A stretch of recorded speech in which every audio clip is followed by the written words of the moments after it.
Bonsoir les amis. Je tourne cette vidéo extrêmement tard, donc il faut absolument que je parle doucement. Mais je pense que ça ira, vous pourrez m'entendre. Car oui, aujourd'hui, ou ce soir, ou cet après-midi, ça dépend de quand vous regardez la vidéo, donc ça, écoutez, ça vous concerne, d'accord? Nous allons tenter de résoudre ensemble une question, enfin pas vraiment ensemble, parce que je vais parler tout seul, vous avez bien compris l'idée. Enfin, arrêtez de m'interrompre, s'il vous plaît. Donc, nous allons tenter de répondre à une question qui sépare les fans de One Piece depuis tant d'années. On a vraiment d'un côté un camp et de l'autre un autre camp qui s'affrontent partout, sur internet, sur les mers, sur les 7 mers. Pourquoi on dit sur les 7 mers d'ailleurs? Tiens, c'est une bonne question ça, dites-moi dans les commentaires pourquoi on dit dans les 7 mers. On dit dans les 7 mers, hein, ça. Enfin peu importe. Pourquoi je fais cette vidéo? Eh bien pour répondre à une question très importante. Qui de Zoro, ce chasseur de primes, ce samouraï, Mr. Bushido, aux cheveux verts et aux 3 sabres tout à fait diaboliques, aux techniques complètement incroyables, qui de Zoro ou de Sanji, ce gentleman chevaleresque, toujours classe, et avec un code d'éthique qui le met à la fois en danger, mais qui lui donne une telle puissance charismatique, c'est ça que je veux dire. Qui de Zoro ou de Sanji est le plus fort? Alors les amis, je vais répondre à cette question. C'est Zoro. Alors oui, ça peut vous paraître un petit peu abrupt comme réponse, mais en fait, essayons d'analyser la question. Depuis des années, les gens n'arrêtent pas de se crêper le chignon pour savoir qui de Zoro ou de Sanji est le plus puissant, qui de Zoro ou de Sanji est le plus fort, qui est le deuxième de l'équipage, qui est capable de vaincre le meilleur ennemi, le plus d'ennemis, qui est le numéro 2 du Monster Trio. Et moi je vous le dis, c'est Zoro. Et je vous dis autre chose juste après, pour vous prouver ma bonne foi, je suis un fanboy de Sanji. Je suis un énorme fanboy de Sanji, mais ça ne m'empêche pas de dire que c'est Zoro le plus fort. Alors là évidemment, vous avez déjà mis le dislike, mais attendez, enfin pour les fans de Sanji, vous avez mis le dislike, c'est normal. Mais vous allez l'enlever juste après, parce que je vais vous expliquer pourquoi. Et si je vous explique ça rationnellement, vous ne pourrez pas me mettre de dislike, c'est pas possible. Vous pouvez pas ne pas aimer la vérité, d'accord? Ok, on fait comme ça? Alors ok. Pourquoi c'est Zoro qui est le plus fort? Eh bien c'est vrai, ça peut paraître bizarre, parce que depuis le début, Zoro et Sanji, la relation Zoro et Sanji, elle fonctionne sur un cliché du shonen, qui est celui de la rivalité entre deux hommes. Et c'est vrai, souvent, ça marche comme ça, il y a beaucoup de mangas qui reprennent ce cliché, que ce soit Sasuke et Naruto, que ce soit Natsu et Grey, que ce soit même un petit peu d'ailleurs, au tout début de Bleach, il y avait la rivalité entre Ichigo et Ishida. Et d'ailleurs, elle continue d'une certaine manière avec l'arc qu'on est en train de vivre en ce moment. Alors, et puis d'ailleurs, même je suis bête, la plus grande rivalité c'est quand même celle de Vegeta et Sangoku. Bref. C'est vrai que cette rivalité, elle implique l'idée que les deux personnages sont de force égale. Sinon, il n'y a pas vraiment d'intérêt, la rivalité, on s'en fout. Et de fait, la rivalité, elle a été illustrée plusieurs fois dans le manga. Et, par exemple, quand ils sont sur Little Garden, ils vont, à la manière des deux géants d'Airbaf qui faisaient exactement pareil, c'est d'ailleurs pour ça qu'ils avaient commencé leur duel, ils vont chasser et ils vont essayer de déterminer qui a chassé et qui a réussi à tuer la plus grosse bête. Ce concours de celui qui a chassé la plus grosse bête, c'est celui qui a la plus grosse capacité de chasse, et oui, reflète évidemment l'idée de qui constitue un petit peu l'essence de leur duo comique, c'est de savoir à chaque fois qui est le plus fort, qui est le plus intelligent, qui est le plus mature. Ça a des variations évidemment, c'est pas que sur la force, hein, mais souvent, ce que les gens veulent savoir, c'est qui est le plus fort des deux. Et je vais vous dire tout de suite quelque chose, je mets tout de suite de côté, je mets à la corbeille l'idée que c'est parce que Zoro maîtrise des sabres. Souvent je vois cette théorie sur les forums, je trouve ça complètement absurde. C'est pas parce que tu maîtrises des sabres que t'es plus fort. Ça c'est peut-être quelque chose qui est relatif à la vie réelle, mais on est dans One Piece les gars. Dans One Piece il y a des pouvoirs, il y a des arts martiaux qui dépassent le simple fait d'utiliser une arme. Jinbei, quand il se bat contre Gecko Moria avec ses deux ciseaux là, Gecko Moria avec ses deux espèces de ciseaux, eh bien, il se fait défoncer par Jinbei. Il n'y a aucune contestation possible. Un art martial, c'est, dans One Piece, il y a une catégorie de combattants qui fonctionne sur les arts martiaux, que ce soit les Okama, la technique de la jambe noire ou de la jambe rouge avec Zef, le kung fu des hommes poissons, le jujutsu des hommes poissons, le karaté des hommes poissons, pardon. Donc voilà, ça fonctionne comme ça, et ils ne sont pas moins forts, considérablement forts que les épéistes. Les épéistes, c'est presque une autre façon de se battre, un autre art martial. De fait, l'escrime, c'est un art martial, mais qui emploie un outil pour se battre. Voilà, c'est ça, hein, c'est vraiment ça. Donc il n'y a pas du tout de... Voilà, c'est pas parce que, ouais, oh là là, Zoro pourrait couper ses jambes. Non, c'est pas ça, ok? Ça, c'est nul comme argument. Mais, je vais à présent vous expliquer pourquoi Zoro est plus fort que Sanji, mais pourquoi Sanji perdrait à être plus fort que Zoro physiquement. Pourquoi son personnage fonctionne sur cette petite différence qu'il y a entre les deux. Oui les gens, parce que la différence elle est petite, elle est pas énorme, mais elle fait toute la différence entre les deux personnages. Elle fait la différence entre les enjeux qui les concernent et le but de ces personnages. Ce qu'ils vont faire, ce qu'ils souhaitent faire, leur engagement dans l'équipage, ce qu'ils représentent dans l'équipage est crucial pour déterminer qui est le plus fort. Et je vais vous expliquer dans la deuxième partie de cette vidéo pourquoi Zoro, je le considère plus fort. Ah, voilà, là on se sent dans la peau de Zoro. Alors les amis, le cas Zoro, c'est parti. Alors, pourquoi considérer Zoro plus fort? Eh bien tout simplement parce que Zoro, son personnage, fonctionne sur le fait que sa force, c'est une force monstrueuse. C'est une force qui est inhumaine, c'est-à-dire qu'elle est surhumaine. Le personnage de Zoro fonctionne depuis le début du manga sur une ambition qui n'est pas humaine, qui n'est pas, comment dire, qui dépasse les limites humaines. De fait, Zoro a en lui une espèce, sommeille en Zoro une espèce de pouvoir qui dépasse le simple entraînement physique. C'est vrai, on voit Zoro s'entraîner physiquement et Zoro, voilà, il pratique tes entraînements. Il est pas du tout juste fort par l'opération de je ne sais quel génie ou je ne sais pas quoi. Donc, on peut par contre... Alors, bon, Zoro, il a quand même aussi une humanité, bien sûr. C'est pas juste quelqu'un de froid, voilà. Il a une humanité. Zoro, il n'est pas juste... voilà, c'est pas une machine. C'est pas une machine ou un monstre, juste un monstre. C'est pas ça que je veux dire. Zoro, par exemple, il a, comme lui aussi, comme tous les gars de l'équipage, il a un gag qui est relatif à son personnage. Le fait que, en fait, effectivement, il se perde et qu'il n'ait pas de sens d'orientation, va un peu en contradiction avec son côté badass, son côté très puissant, son côté très monstrueux, et du coup fait de lui un personnage extrêmement finalement assez touchant, et de fait c'est pour ça que c'est un personnage intéressant. Ça le sauve d'ailleurs, parce que le fait, s'il n'était juste qu'une espèce d'ambition monstrueuse de devenir le plus puissant des épéistes, il serait moins intéressant. Mais le côté badass est quand même assez cool chez Zoro, je dois vous l'avouer. Donc le pouvoir de Zoro, pourquoi je dis qu'il est monstrueux, pourquoi je dis qu'il est voilà, il n'est pas compréhensible, c'est pas un pouvoir qui est du style, qui n'humanise pas le personnage en fait. Alors c'est peut-être un peu compliqué, mais accrochez-vous les amis, parce que vous allez voir, ça peut peut-être vous intéresser. Rappelez-vous, à Enies Lobby, les 3 membres du Monster Trio se sont en fait chacun, à l'issue des combats, ont déclenché ou ont fait usage d'une nouvelle technique qui leur permettait d'être plus forts et de pouvoir vaincre des adversaires du CP9 qui les avaient pourtant laminés à Water 7.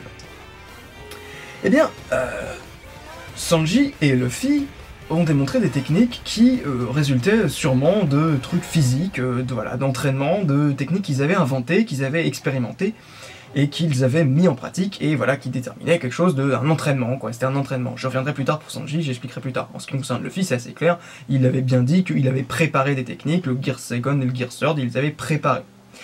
Donc il s'était entraîné pour ça. En l'occurrence, Zoro, c'est extrêmement différent. Zoro, et ça fait référence à une aura qu'il a depuis le début du manga, Zoro a déclenché son démon face à Kaku. Zoro a été poussé dans ses retranchements, et à ce moment-là, s'est éveillé en lui le démon Ashura. Ce n'est pas une technique qu'il a utilisée, qu'il a employée. Zoro, il a découvert cette technique à ce moment. Enfin, je pense que c'est ça, hein. Zoro, il a éveillé cette technique en lui, à un moment où il était poussé dans ses retranchements, et vous remarquerez que Zoro, c'est toujours comme ça qu'il fonctionne. Zoro, il est poussé dans ses retranchements, mais comme c'est une bête, il ne tombe jamais. Et surtout depuis qu'il a fait sa promesse son serment de ne pas perdre, il ne tombe jamais. Et face par exemple à Mr. One, il avait eu une sorte d'éveil spirituel, il s'était rappelé de ce que lui avait dit son maître, et il avait réussi à comprendre la manière de couper l'acier. C'était une vérité, une révélation quasiment dans le combat. C'est pour ça qu'en plus on était tous comme ça, parce que Das Bones l'avait maîtrisé depuis le début du combat, et là, simplement, voilà, c'est un éveil. La puissance de Zoro, c'est quelque chose, c'est une espèce de talent qu'il cultive par l'entraînement, mais c'est aussi quelque chose qu'il déclenche, qui sommeille en lui, qui réveille. Et donc effectivement, c'est quelque chose d'assez proche des escrimeurs. On voit avec Mio qu'il y a quelque chose d'assez bizarre avec son œil, qu'avec Cavendish, il y a une espèce de côté un peu démoniaque. Et donc c'est vrai, les épéistes, et c'est super vrai avec Zoro, ont cette espèce de côté très monstrueux. Et quand je parle de monstre, il faut bien comprendre que c'est pas genre un monstre, genre comme dans Monstres et compagnie ou tout ça, non. Quand on parle de personnages monstrueux, disons déshumanisés, c'est pas forcément des personnages qui sont méchants quoi que ce soit, c'est des personnages qui dépassent l'entendement humain, qui sont pas juste, qui sont des personnages qui ont des ambitions, qui ont des pouvoirs, qui font d'eux des êtres surhumains. En l'occurrence, c'est limite, comment dire, un talent, un don en fait que Zoro a reçu, et cette espèce de côté un peu démoniaque, cette aura démoniaque qu'il a depuis quasiment depuis le début, hein. On voit un peu cette aura à Agnès Lobby, pas que contre Kaku, mais quand il fait son démon, je sais plus quoi, Onigiri là, voilà, il y a une espèce d'aura qui l'entoure. Et donc ce côté monstrueux fait qu'on ne connaît pas les limites de Zoro. Il y a toujours plusieurs façons de voir le sentiment qu'un personnage est badass. Et cette première façon, c'est de connaître la puissance d'un personnage. Par exemple, vous savez que Barbe Blanche est un Yonko, qu'il est très puissant, on nous a hypé sur son personnage, on sait que c'est un gros putain de puissance, c'est un putain de temps, ok? Et donc le gars, on a confiance en sa puissance. En ce qui concerne Zoro, c'est un outsider, c'est un rookie, c'est un supernova, c'est un genou. Mais pourtant, avec Zoro, je sais pas si vous avez cette même sensation, mais moi je n'ai jamais vraiment peur qu'il perde. C'est comme ça, je n'ai jamais le sentiment que Zoro est vulnérable. Et de fait, on ne connaît pas les limites de Zoro.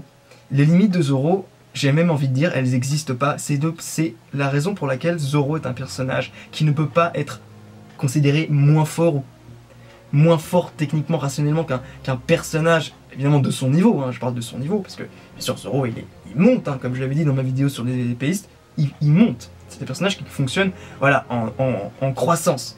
Et il a un but qui est complètement,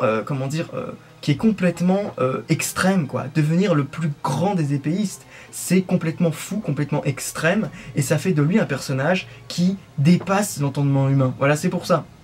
C'est pour ça que Zoro est détenteur d'un pouvoir, et son personnage est écrit sur le principe d'une déshumanisation progressive. Il va atteindre un stade où finalement il sera devenu monstrueusement puissant. C'est ça que je veux dire.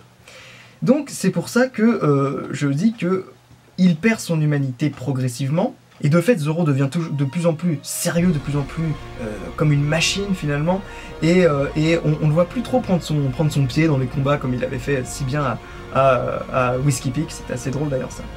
Mais maintenant, les amis, maintenant que j'ai expliqué pourquoi effectivement Zoro est quelqu'un de monstrueux et potentiellement sans limite, évidemment c'est un potentiel qu'il faut faire grandir, hein, je dis pas qu'il est tout puissant, je suis pas du tout un fanboy de Zoro, du tout. Zoro se ferait battre par plein de personnes dans le manga, enfin aujourd'hui dans le manga il y a plein de personnes qui bien sûr battent Zoro à plat de couture, c'est pas la question, mais Zoro est un personnage dont les limites sont extrêmement vagues, extrêmement floues, et de fait quand il avait fait face à Kuma, le fait qu'il survive face à la douleur que Luffy lui-même ne pouvait pas encaisser plus longtemps, nous a bien sûr montré que Zoro était quelqu'un qui avait une endurance, d'ailleurs qu'on ne nous a pas montré, on s'est fait exprès, le lecteur, l'Oda n'a pas montré ça au lecteur, le moment où Zoro encaisse la douleur de Luffy, c'est quelque chose qui est limite spectral, qui est limite démoniaque, voilà, c'est quelque chose, c'est la puissance de Zoro, la puissance réelle de Zoro, on la découvrira peut-être quand il ouvrira son œil d'ailleurs, mais la puissance de Zoro est liée à quelque chose dont on n'a pas encore idée jusqu'à présent. Mais maintenant les amis, passons au cas Sanji. Et voilà les amis, ouais, c'était plus compliqué, ouais. J'ai l'impression d'être un chanteur de K-pop. En tout cas, je triche parce que mon œil dépasse et j'arrive à vous voir, hein, c'est pas normal, hein. Je devrais pas pouvoir voir quoi que ce soit. Enfin bon, peu importe les amis. Cette fois-ci, je vais m'attaquer à Sanji. Et Sanji, je vais pas le louper parce que c'est mon personnage préféré dans l'équipage. Alors, Sanji, son pouvoir, c'est le prix d'un effort quand même qui relève d'une force surhumaine. Sanji, faut pas du tout imaginer que c'est juste un mec qui voilà, qui au contraire de Zoro ne s'entraînerait, comment dire, ne ferait que voilà, être un bosseur de son art martial et qui n'aurait pas de talent. Si, bien sûr que si, Sanji a un talent, mais il a été aussi entraîné par quelqu'un de très puissant, il a été entraîné par Zeff au pied rouge, quand Zoro, lui, n'a pas réellement été entraîné par enfin bon, on n'en sait rien, mais a priori Zoro a ses propres techniques, a vraiment lancé sa propre technique. Je veux dire, son maître au dojo n'avait pas la technique des 3 sabres, tandis que Zeff au pied rouge était un combattant qui avait une technique qui se rapproche énormément de celle de Sanji. Donc Sanji a un art martial qui travaille, mais qui, de fait, n'est pas son premier rôle. Sanji, et c'est pas anodin du tout les amis, Sanji c'est le cuisinier. Et le cuisinier, à quoi ça sert dans l'équipage? Ça sert à nourrir l'équipage. S'il y a quelqu'un qui est réellement le grand frère dans l'équipage, c'est Sanji. Sanji est celui qui se sacrifie toujours pour les autres. Zoro est évidemment un exemple de sacrifice, mais Zoro a son objectif en tête. Zoro sait que si jamais l'équipage le ralentit, si jamais par exemple si jamais Luffy ne se fait pas respecter, par exemple, il l'a très bien dit à Water 7, il quitterait l'équipage si jamais son capitaine n'était pas à la hauteur de lui-même, de ses ambitions. Donc voilà, Sanji quant à lui, c'est quelqu'un qui a une espèce de compassion continuelle pour l'équipage. Il a ce côté très humain, il a ce côté très familial en fait, Sanji pardon. Sanji, donc voilà, c'est un personnage qui est construit différemment, qui est construit sur une humanité en fait. Et le personnage de Sanji qu'on est en train de redécouvrir dans le manga, c'est justement très intéressant parce que là il a un côté un peu mystérieux, un côté plus voilà, moins attendu de la part de ce personnage, et justement il va probablement en gagner beaucoup parce que voilà, nous annoncer après 800 chapitres qu'il avait un background qu'on ne connaît pas, c'est vraiment formidable. Et le fait de savoir qu'il provient d'une famille, attention spoiler, d'assassins, ça peut peut-être nous en dire plus peut-être sur la façon de se battre de Sanji, et sur peut-être son talent aux arts martiaux. Peut-être qu'il avait, avant de rencontrer Zeff au pied rouge, il avait eu quand même une formation de base d'assassin. En l'occurrence, ce que je veux dire ici, c'est que la force de Sanji, elle est plus compréhensible, elle est plus compréhensible par l'entendement du lecteur, l'entendement d'un simple mortel, quoi, un simple humain normal, que la puissance de Zoro. On connaît les limites de Sanji. Par exemple, avec Diable Jambe, qui est le comparatif évident de Ashura. Diable Jambe, il y a une grande différence, c'est qu'au début, c'était la technique qu'il utilisait, comme Ashura a été utilisée et réutilisée d'ailleurs à Shabondi de la même façon que Sanji utilisait sa Diable Jambe. Mais Diable Jambe, c'est une technique de friction. C'est pas un pouvoir qu'il a déclenché, c'est pas un pouvoir qu'il a éveillé en lui. Non, c'est pas un pouvoir qui sommeillait en lui. Alors c'est vrai, il y a l'espèce de flamme de diable qui, des fois, s'échappe de l'aura de Sanji. Mais ça c'est peut-être lié au haki, et c'est peut-être juste un truc un peu humoristique, un peu comique. Rappelez-vous à Thriller Bark quand il apprend que Nami va se marier avec Absalom, et qu'Absalom l'a enlevé, il devient complètement berserk, et voilà, il a une espèce d'aura de flamme. Mais là, la technique Diable Jambe, ça n'est pas lié à ça, c'est lié à une friction de sa jambe sur le sol et dans l'air, et qui fait que sa jambe s'enflamme. C'est du vrai feu, c'est pas du feu de haki, je ne sais quoi. C'est du vrai feu, a priori, peut-être que après dans le manga on en apprendra plus sur cette technique et peut-être que c'est pas le cas effectivement, mais pour l'instant c'est ce qu'on sait. Et cette technique ensuite il l'a tout à fait spammé dans tous les combats, il a utilisé Diable Jambe alors que Zoro a utilisé Ashura très peu de fois, et comme je l'ai dit dans la première partie, Zoro, lui, Ashura c'est quelque chose qu'il a en lui, c'est une espèce de puissance intérieure et qui fait qu'il ne peut qu'il ne peut pas vraiment l'utiliser comme il veut. Le pire exemple, je crois, c'est quand même Akuba, qui est aussi un démon, qui est limite l'esclave de son démon. Zoro, c'est un peu différent, il sait comment l'activer, mais simplement, Zoro n'est pas... il peut pas la spammer comme fait Sanji avec son Diable Jambe. Mais Diable Jambe, c'est une technique compréhensible, physique, d'entraînement, liée à un entraînement qu'il avait préparé auparavant. Il n'a pas inventé le moment où il tourne comme ça, non, non. C'est quand il voit qu'il est poussé dans ses retranchements et que Jabura vient de lui donner son super coup de poing, là, comme ça, là, et que voilà, et donc il est... non, comme ça, d'ailleurs, c'est comme ça. Quand il vient de lui donner son coup de poing du loup, je sais pas quoi, là, et que Sanji est définitivement... voilà, il risque voilà, de perdre s'il passe pas au niveau supérieur, et donc il passe au niveau supérieur, tout comme le fait Luffy contre Orochi avec le Gear Sword, voilà. Tandis que Zoro, lui, ça a été plus un moment où il était vraiment dans un état émotionnel terrible, et face à l'idée que Nico Robin, que Kaku, donc en fait le comportement arrogant de Kaku, et le fait qu'il a évoqué donc Nico Robin, a éveillé en Zoro une colère qui a déclenché Ashura. Ici, avec Sanji, c'est un pouvoir plus humain, qui est en corrélation avec son rôle dans l'équipage. Sanji, c'est pas quelqu'un qui va se dédier entièrement corps et âme à sa puissance, c'est quelqu'un qui va aussi protéger les Mugiwara, c'est quelqu'un qui va pas hésiter à se jeter dans la mêlée. Et bien sûr que Zoro protégerait les Mugiwara, mais le rêve de Sanji n'est pas lié à la puissance, il est lié à la cuisine, il est lié à la découverte du monde, et il est lié à la protection de l'équipage. Et ça ne m'étonnerait pas que s'il y avait évidemment, un personnage qui devait mourir, ça n'arrivera jamais, hein, peut-être cela dit, qui devait se sacrifier pour l'équipage, pour Luffy, je pense que le meilleur candidat, ce serait évidemment Sanji, parce que le choc émotionnel serait terrible, parce que Sanji, c'est tout comme Vegeta, les amis. Sanji, c'est le personnage, et d'ailleurs le chef Otaku, il avait bien expliqué d'ailleurs par rapport à Vegeta, et j'étais absolument d'accord avec lui. Sanji, quand il entre dans un combat, à la différence de Zoro, où on peut lui faire confiance parce qu'il y a cette espèce de puissance qu'on comprend pas très bien, Sanji, on sait qu'il va en chier. On sait que Sanji, il est vulnérable, mais que c'est un putain de combattant. Et quand il gagne, de fait, sa victoire en est que plus grande. Parce qu'on sait que Zoro, il va s'en sortir, quoi. Il a une espèce de côté très, limite ésotérique, limite mystique par rapport à sa puissance. Tandis que Sanji, c'est quelqu'un qui est un putain de, comment dire, de combattant, voilà, il est hargneux. Sanji, c'est quelqu'un qui s'accroche, quoi, qui s'accroche à ses dernières limites.